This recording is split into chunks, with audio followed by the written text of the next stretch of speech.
ينصركم ويثبت أقدامكم. برشد اللهم صل على سيدنا مولانا محمد صلى الله عليه وعلى آله وصحبه وسلم. اللهم صل على سيدنا نبينا سيدنا وحبيبنا مولانا محمد صلى الله عليه وسلم.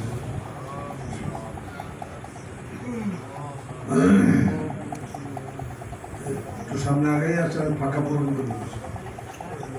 আচ্ছা, এবার ফাঁকা আছে, এদিকে আগে না, এবার ঠিক আছে। আলহামদুলিল্লাহ, মহান রব্বুল আলামিনের শুকরিয়া আদায় করছি। তিনি মেহরবানি করে আমাদেরকে সুস্থ রেখেছেন।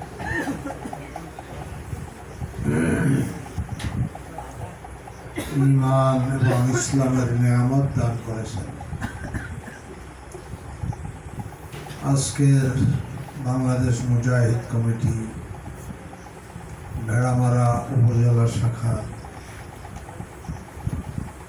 বিশেষ একটি মজলিসে দায়িত্বশীলদের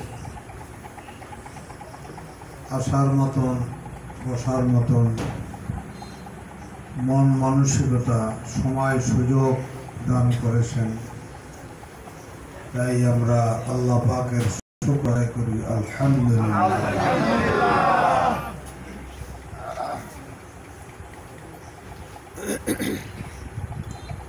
হায়াত তো কাজে লাগাই চাই না লাগাই শেষ হয়ে যাচ্ছে। যেমন বরফের চাকা, বরফের চাকা যদি আপনি কাজে ব্যবহার না করে রেখে দেন, থাকবে? আস্তে আস্তে করে কোথাও থেকে চলে যাবে, খুঁজে পাওয়া। মানুষের হায়াতটা ওইরকম, বরফের চাকা। এটা আস্তে আস্তে নিঃশেষ হতেছে। একদিন কেউ বুঝে পাবে নাই, নাই তো নাই, এমন নাই আর কোনদিন আসবে না। এই হলো হায়াত। জন্য আল্লাহ তাআলা কসম করে বলেছেন, ওয়াল আসর ইন্নাল ইনসানা লাফি খুসর।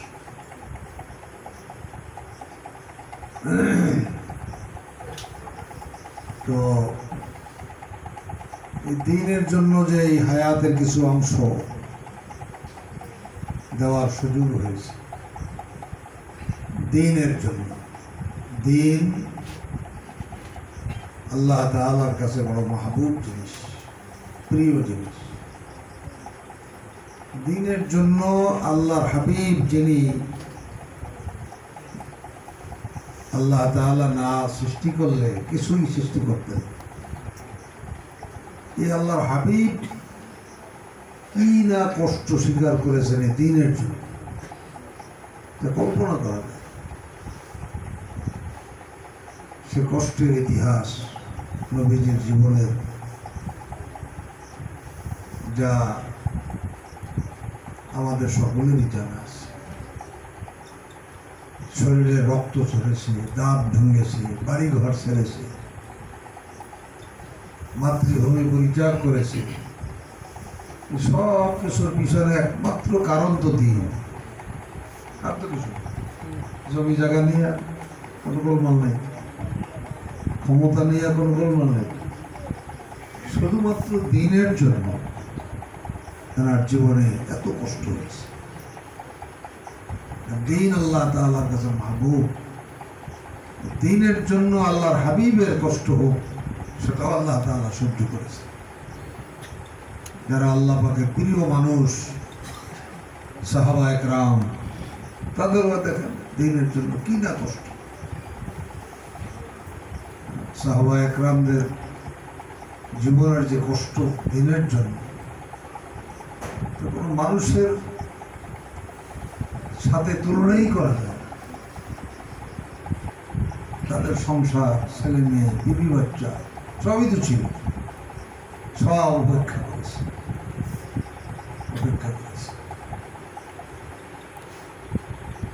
আবু আইয়ুব আনসারী রাদিয়াল্লাহু তাআলা আনহু, যার বাড়ির পরেই মসজিদ নববী, আবু আইয়ুব আনসারী রাদিয়াল্লাহু তাআলা, ওনার বাড়িতেই মদিনায় হুজুর এসে প্রথম অবস্থান করেছে, উঠেছে। সবাই বাড়িতে নেবে, রাসূলকে নিতে চায় সকলের বাড়িতে। হুজুর বলছেন, না, আমার ঘোড়া যেই বাড়ির সামনে বসবে আমি তার বাড়ি যাব। আমার ঘোড়াকে ছেড়ে দাও, আমার ঘোড়া আল্লাহর পক্ষ থেকে আদিষ্ট। এখন তো সবাই মনে করতেছে যে ঘোড়া যেহেতু যে বাড়ির সামনে যাবে, বসবে, বাড়িতে প্রবেশ করবে, সেই বাড়ির মেহমান রসুল হবেন। আর রসুলকে মেহমান বানাতে পারলে সে ভাগ্যবান হবে। ঘোড়ার লোভনীয় খাবার ধামায় ভরে বাড়ির দরজায় দাঁড়িয়ে গেছে, খাবার লাগাইতেছে, খাবার লোভে বাড়ির মধ্যে ঢুকবে। কিন্তু ঘোড়া তো শাহী মেজাজে চলতেছে, খেয়াল করতেছে। আবু আইয়ুব আনসারীর বাড়ির দরজায় গিয়ে বসে পড়েছে। এই আবু আইয়ুব আনসারী বের হয়ে রসুলকে ঘরের মধ্যে ইস্তেকবাল করে নিয়েছে। বলেন, সে আবু আইয়ুব আনসারী কোথায় ইন্তেকাল করেছে, আর কবর কোথায়? মদিনায় নেই, মদিনায় নেই। দিনের জন্য সে মদিনা ত্যাগ করে কোথায় ইন্তেকাল করেছে, সেখানে। এইভাবে সেই দিন তারা যদি কষ্ট না করে যেত, তাহলে আমাদের পর্যন্ত দিন আসতো কিভাবে? আমরা দিন পাইতাম কিভাবে? হ্যাঁ, আমাদের পূর্ববর্তীরা যদি এরকম কষ্ট না করতো, তাহলে আমরা দিন পাইতাম না। এই বাংলাদেশে পর্যন্ত সাহাবা একরাম আসছে।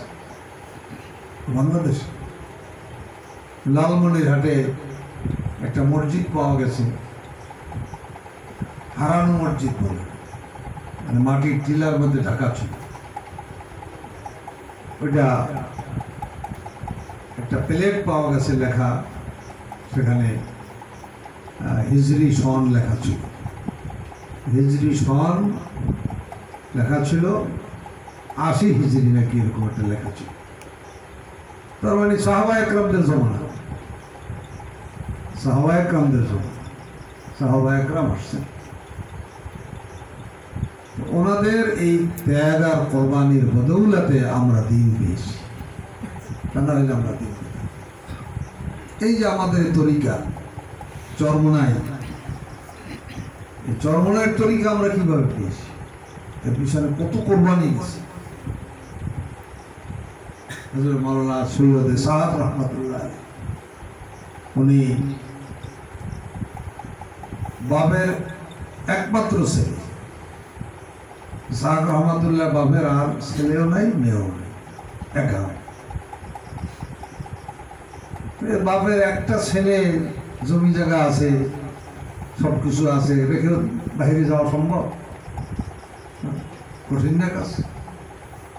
কারি ইব্রাহিম সাহেব যখন এই তরিকার দায়িত্ব দেন, তরিকার এই কাজের জিম্মাদারি দেন, তখন অপারগতা প্রকাশ করেছে, হুজুর আমি তো এরকম সমস্যা পারবো না। তখন কারি ইব্রাহিম সাহেব রহমাতুল্লাহ, কারি ইব্রাহিম সাহেব চেনেন? হ্যাঁ, হুজুরের বিশ্বাস মানে গঙ্গুহি রহমতুল্লাহ আলের খলিফা, গঙ্গুহি রহমতুল্লাহ মাজাজ। গঙ্গুহি রহমতুল্লাহ আলের ভিউজ কিন্তু সারা ভারতবর্ষে, সারা দুনিয়ায় চলছে। গঙ্গুহির ভিউজ চলছে। তো কারি ইব্রাহিম সাহেব বলতেছে, মৌলভী সাহেব, আগে তো মৌলভী বলতো, মাওলানা বলতো, মৌলভী বলতো, মৌলভী আসসালাম, থানভী রহমতুল্লাহ, মৌলভী আসসালাম, মৌলভী রশিদ আহমদ। মৌলভী বলতো কেন জানেন? আজকাল তো মৌলবী মানে এই মৌলবী মোল্লা এই শব্দকে নষ্ট করেছে ব্রিটিশ ইংরেজরা। মোল্লা মৌলবী ইসলামী পরিভাষার সর্বোচ্চ সম্মানজনক লকব। মৌলবী মানে আল্লাহ, আল্লাহর ওলি, মাওলা ওলি। আল্লাহর সাথে যা গভীর সম্পর্ক তাকে মৌলবী বলি। মৌলবী বলতো মৌলবী স্যার কি মনে করো আল্লাহ তোমার উসিলায় বাংলাদেশের ঘরে ঘরে তরিকা বসিয়ে দেবে। আল্লাহর মুক্তি জজবা। তো এই দোয়া আর এজাজত পেয়ে তিনি উল্কার বেগে সারা বাংলাদেশে কুড়িগ্রাম গেলাম, নাগেশ্বরী থানা। সেই সময় মরহুম ইসহাক রহমাতুল্লাহ আলাইহির সময় তো রাস্তাঘাট যানবাহনের কিচ্ছু ছিল না, ছিল কিচ্ছু ছিল। আমার এই সেদিনকার কথা বলে কুষ্টিয়ায় আমি ঘোড়ার গাড়িতে বিভিন্ন জায়গায় গেছি, গরুর গাড়িতে, ঘোড়ার গাড়িতে, কুষ্টিয়া এই সেদিনকার। এই আপনার ভেড়া মারা আপনার এই আমাকে প্রফেসর আবুল কাসেম সাহেব আমার নিয়ে এমন এমন জায়গায় গেছে কোনো যানবাহন নেই। কুচিয়া মোড়া একবার নিয়ে গেছে, কুচিয়া মোড়া এখানটা নিয়ে গেছে। সে কি রাস্তা আর গাড়ি মানে সে বেকায়দা পরিবহন, এরকম অবস্থা। সে আরো আগে ইসহাক রহমাতুল্লাহ জামানা তো আরো আগে 1924 সাল শুরু করেছে, 1924 সাল, আর এখন 2025, 100 বছর আগে। সে সময় রাস্তাঘাটের অবস্থা। ওই নাগেশ্বরীর একজন লোক ওই ঢাকা আদমজিতে চাকরি করত। ইসহাক রহমাতুল্লাহ আলাইহি আদমজিতে উনি মাঝে মাঝে যাইতেন বয়ান শুনে। ওই লোক মুরিদ হয়েছে।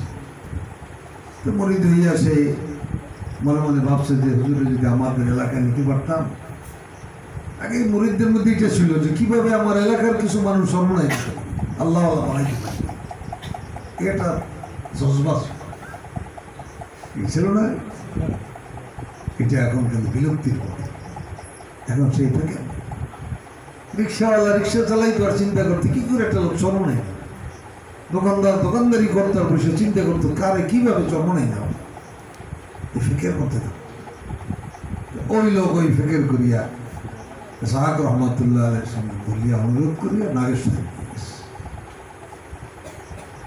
আমি সেই নাগেশ্বরী গিয়া সেই থানাটায় এত চরমনার মুরিদ আর মুজাহিদ সর্বস্তরের।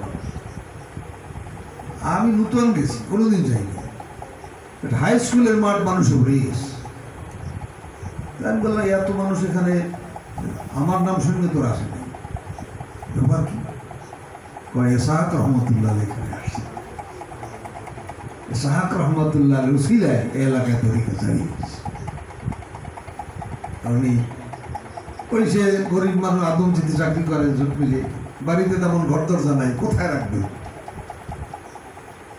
ওই এলাকায় মৌলানার বাড়ি ছিল, দেওবন্দের আলে মহাক্কেক আলে, বাড়িতে কাছারি ঘর।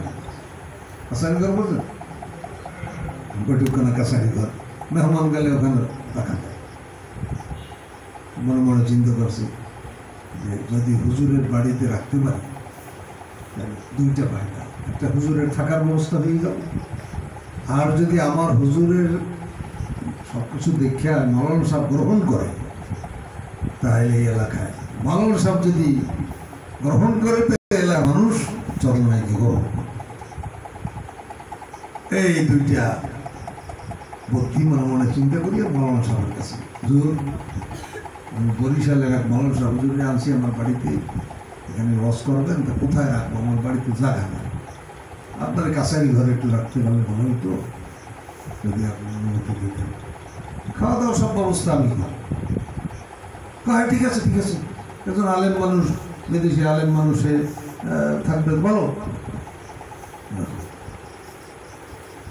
দেখেন ঘটনাটা বুঝলাম কিভাবে তরিকা জারি হয়েছে। তখন মাহফিলে তো লোক হইতো না, মানুষের পারের উঠানে বড় কথা কেন মাহফিল।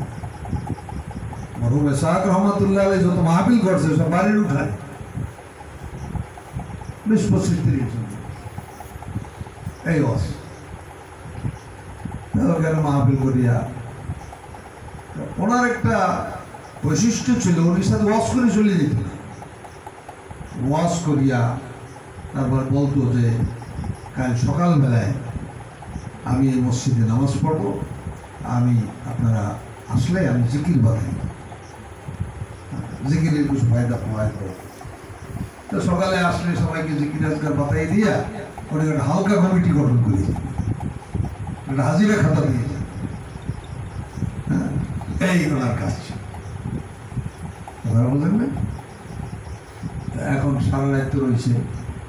সকালবেলায় এই মালন সব কয় হুজুর, বিশ্ব হুজুরে বলে যে আজকে রাত্রে আপনার এখানে শত শত মানুষ আসতে দেখলাম, মোসাফা করে যাইতে দেখলাম, এই এলাকার মানুষ কিন্তু আমি চিনতাম, এরা কারা? তো হুজুর কয় যে আপনি দেখলেন কি? হুজুর আমি সারা রাত ঘুমাইনি, আপনি কি করেন এটা দেখবার জন্য? পাগড়ি মাথায়, লম্বা জামা, বিদেশি মানুষ, কোথার থেকে আসলো, কোথায় গেল, কি করে? হুজুর কয় এই কথা কাউকে বলবেন না, এরা আমার জিন মুরিদ ছিল, এরা দেখা করতে আসছে। খালি মানুষ মুরিদ না, জিন মুরিদ। জিন মানুষের সুরাতে আসছে, দেখা করিয়ে এই দেখা হুজুরের নামাজ কালাম ইবাদত বন্দেগী জিকির আজগার দেখা ওই মৌলানা সাহেব মুরিদ হয়ে গেছে। মৌলানা সাহেব যে মুরিদ হয়েছে এলাকার সব মানুষ সব এখনো সেই অবস্থা। নাগেশ্বরী সব আলে বললাম, দিনদার পরেজগার, ইংরেজি শিক্ষিত বলে মাস্টার প্রফেসর, সব চরমায়। এই যে উল্কার বেগে ইসহাক রহমাতুল্লাহ আলাইহি দেশে দেশে সফর করেছে, কারো বাড়ি ভাত খায়নি, ভাত খাওয়ার পরিবেশ ছিল না, নিজে রান্না করি খাইছে, নিজে রান্না করি তো খাইছে। এরকম আমরা আমাদের বিশ্ব হুজুর রহমাতুল্লাহ আলাইহিকে দেখছি, যারা দেখেছেন কি কষ্ট করেছে, কি প্রতিকূল পরিবেশ। স্কুলের মাঠে মাহফিল, স্কুল কর্তৃপক্ষ চরমানের বিরোধী, তারা চরমানের হুজুর বাথরুমটা ব্যবহার করতে না পারে সেজন্য তালা দিয়ে দিয়ে চলে গেছে। এইরকম জুলুম করছে হুজুর, রাগ কষ্ট করছে, থাকার জায়গা নাই, মসজিদের মধ্যে রয়েছে, কষ্ট করছে।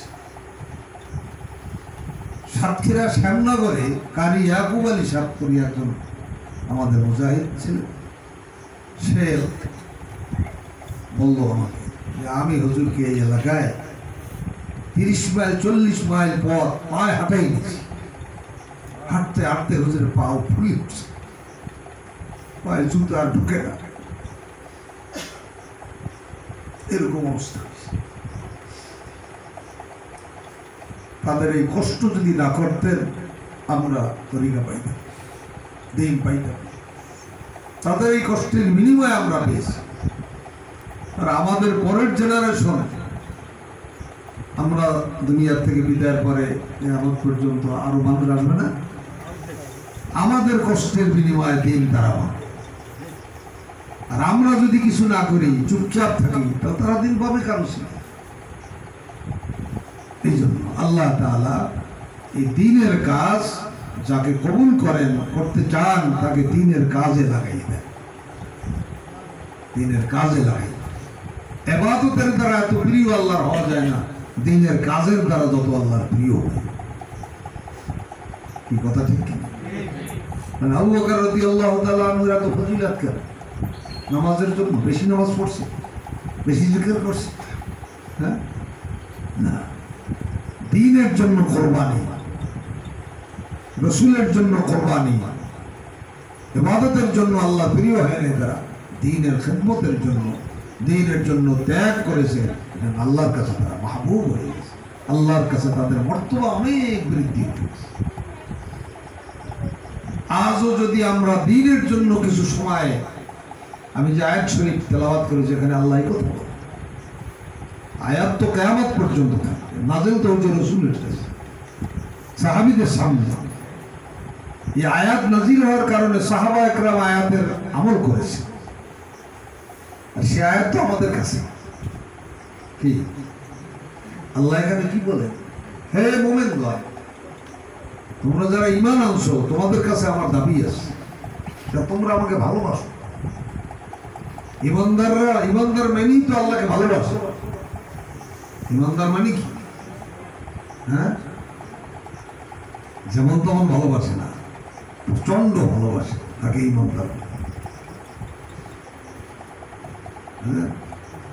আমাদের এই বাংলাদেশে আগে দাওরা হাদিস পর্যন্ত ক্লাস ছিল ঢাকায়, লালবাগ, বড়কাটরা, তফসির ক্লাস ছিল। লালবাগ থেকে একটা জমাত, খুব মেধাবী ছাত্র, ওরা পাকিস্তান গেছে তফসির করতে, তফসিরের ক্লাস করতে। কোরিয়া এশিয়া সদস্য হুজুর রহমাতুল্লাহ আলাইহি শামসুল্লাহ ফরিদপুর, নাম শুনেছেন? চরমোনা হুজুরের ওস্তাদ, ওনার কাছে আসছে, হুজুর আমরা তো তাফসীর করতে গেছিলাম পাকিস্তান, আলহামদুলিল্লাহ সুনামের সাথে আমরা ভালো রেজাল্ট করে ইনশাআল্লাহ আসছি আপনার দোয়া নেওয়ার জন্য। তা ভালো করে পড়ছো তাফসীর? তাহলে হুজুর খুব ভালো রেজাল্ট হয়েছে, খুব ভালো করে পড়ছে। তো বলো দিই পরীক্ষা নিতে আছে, ইয়া আইয়ুহাল্লাযীনা আমানু অর্থ কি?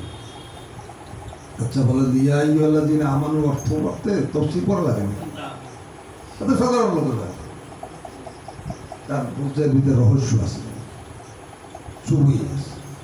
সদস্য জিজ্ঞেস করে ইয়া আইয়ুহাল্লাযীনা আমানু অর্থ কথা বলে না, বলো বাবা বলো কি তাফসীর পড়ছো বলো, তাকে না বললেও তো বলা যাবে।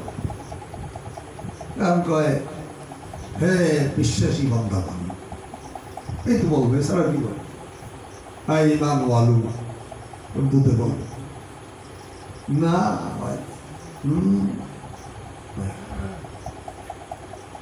এবাই লুকায় ওবাই লুকায়, কোনো বাইল হয় না। তো হুজুর এ ছাড়া তো কোনো অর্থ আমরা বলি না, শুনবো না। ইয়া আইয়ুহাল্লাযীনা আমানু এর অর্থ হলো আল্লাহ ডাক দিয়ে হে আমার পাগলেরা, হে আমার পাগলেরা।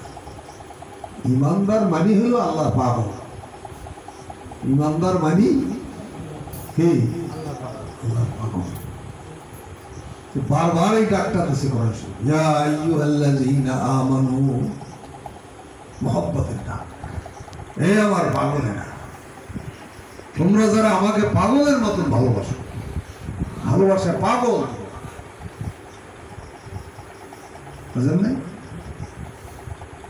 ঈমান মহব্বতের সূচনা, মহব্বত শুরু হয় ঈমানের দ্বারা, প্রেম ভালোবাসা। আল ঈমানু হুয়াল মুহাব্বাতু ওয়াল মাআরিফা। আসলে ঈমান কাকে? আল্লাহর সাথে বান্দার সাথে গভীর এবং গোপন একটা সম্পর্কের নাম হইল ঈমান। বলেন ঈমান কি? আল্লাহর সাথে বান্দার সাথে গভীর এবং গোপন, দেখানো যায় না, গভীর এবং গোপন একটা সম্পর্কের নাম হলো ঈমান। সম্পর্ক যার যত বৃদ্ধি হয় তার ঈমান তত বৃদ্ধি। সম্পর্ক হইলে তার সঙ্গে কথা বলতে মনে চায় না, চায় না? আল্লাহর সাথে সম্পর্ক হয়েছে, আর আল্লাহর সঙ্গে কথা বলতে মনে চায়। আল্লাহ কে নবী যদি কথা বলতেই মনে চায় তাহলে আমার বাড়ি আসতে কম, আমার বন্দার সাথে আমি কথা বল, আমার বাড়ি আসবে। আল্লাহর বাড়ি কোথায়? মসজিদ।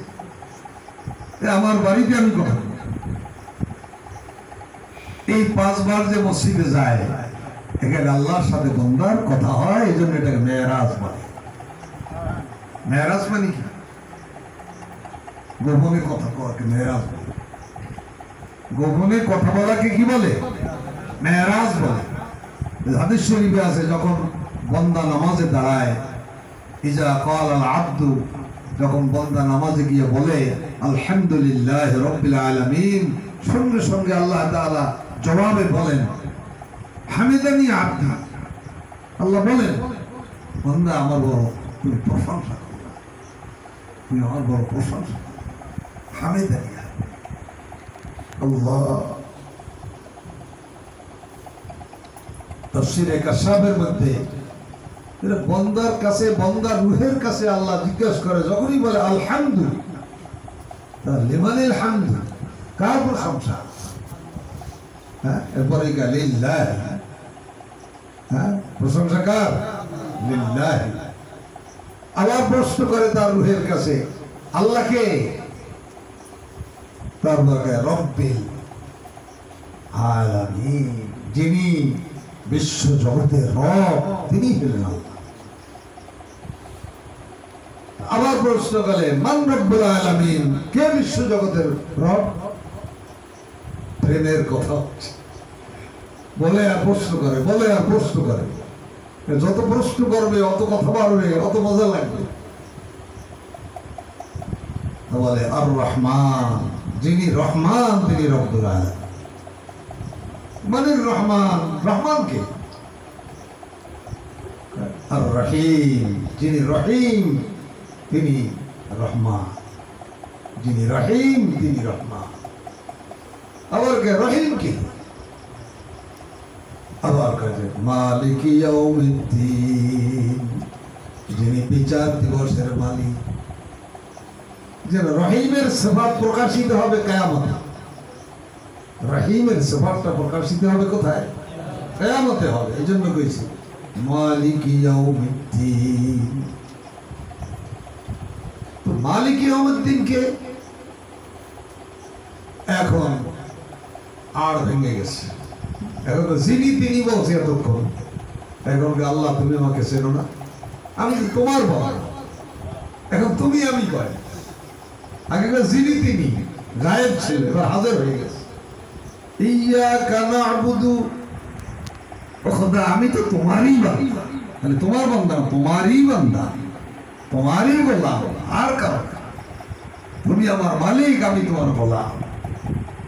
ওয়া ইয়াকা নাস্তাঈন, ও খোদা আমি তোমার কাছেই তো সাহায্য চাই।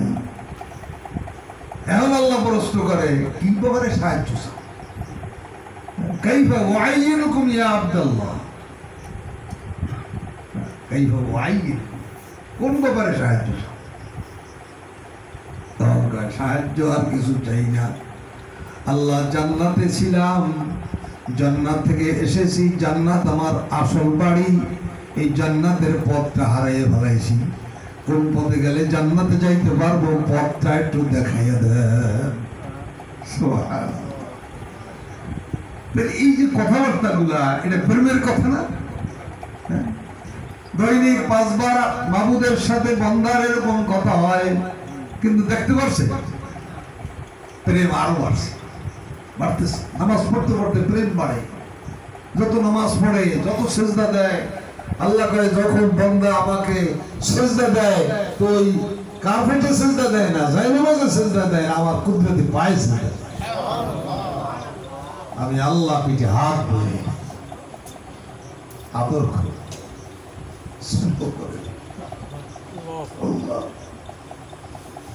নামাজ কাকে বলে? উৎপোষ করা তো নামাজ না, নামাজের হাকিকত তো প্রেম, ভালোবাসা। আবার তো দ্বীনের জন্য যারা ত্যাগ আর কোরবানি করে, যেটা বলতেছিলাম, আল্লাহ পাগল। আল্লাহ বলে হে আমার পাগলের, শোনো শোনো শোনো, ইন তানসুরুল্লাহ, যদি তুমি আল্লাহকে সাহায্য করতে পারো। আচ্ছা, আল্লাহ কি সাহায্যের দরকার আছে? সাহায্যের দরকার আমাদের আছে। আল্লাহ তো স্বয়ং সম্পূর্ণ, কাউকে লাগে না। লাগে আল্লাহকে সাহায্য করবে কেমনে? ইন তানসুরুল্লাহ, যদি, ইন শর্তিয়া, হরফে শর্তিয়া, যদি তুমি আল্লাহকে সাহায্য করো, যদি তুমি আল্লাহকে সাহায্য করো। কি তর্জমা ঠিক আছে? যদি তুমি আল্লাহকে সাহায্য করো তাহলে আমি কথা দিলাম, ওয়াদা করলাম,